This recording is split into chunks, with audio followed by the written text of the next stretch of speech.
πολιτισμού να έρθουν σε επαφή με φίλους, με άλλους αξιόλογους ανθρώπους, να προσπαθήσουν, και δεν είναι κάτι το οποίο είναι μόνο για τον εαυτό τους ή για την παρέα τους, αλλά είναι και μια πολύ μεγάλη διαφήμιση, μια πολύ μεγάλη εξωστρέφεια και σε άλλες πόλεις, και γιατί όχι ένας θίασος ενός δημοτικού θεάτρου που να είναι θίασος με αξιώσεις, να μπορεί να βγει και έξω από τα σύνορα του Δήμου Άργους Μυκηνών. Περισσότερες λεπτομέρειες θα έχουμε σε δελτίο τύπου που θα βγει το Σεπτέμβριο.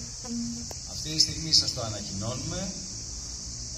Είναι ένα σχέδιο το οποίο έχουμε κάνει εδώ και αρκετούς μήνες και είμαι σίγουρος ότι επειδή υπάρχει παράδοση στο Άργος, δεν είναι πρώτη φορά που γίνεται κάτι τέτοιο, και υπάρχει παράδοση και με πολύ σημαντικές παραστάσεις που έχουν δοθεί στο παρελθόν και με πολύ σημαντικούς ανθρώπους που έδωσαν το ταλέντο τους και την προσπάθειά τους και την καλλιτεχνική τους διάθεση με πολύ μεγάλη επιτυχία. Λοιπόν, δεν θέλω να σας τρώω άλλο το χρόνο.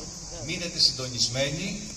Το Σεπτέμβρη θα βρεθούμε όλοι όσοι ενδιαφέρεστε, και ξέρω ότι είστε πολλοί, και ξεκινάει ένα καινούριο ταξίδι, ένα καινούριο Δημοτικό Θέατρο Άργους με πολύ καλές προοπτικές και πάντα με αμέριστη τη συμπαράσταση του Δήμου Άργους Μυκηνών. Σας ευχαριστώ πολύ.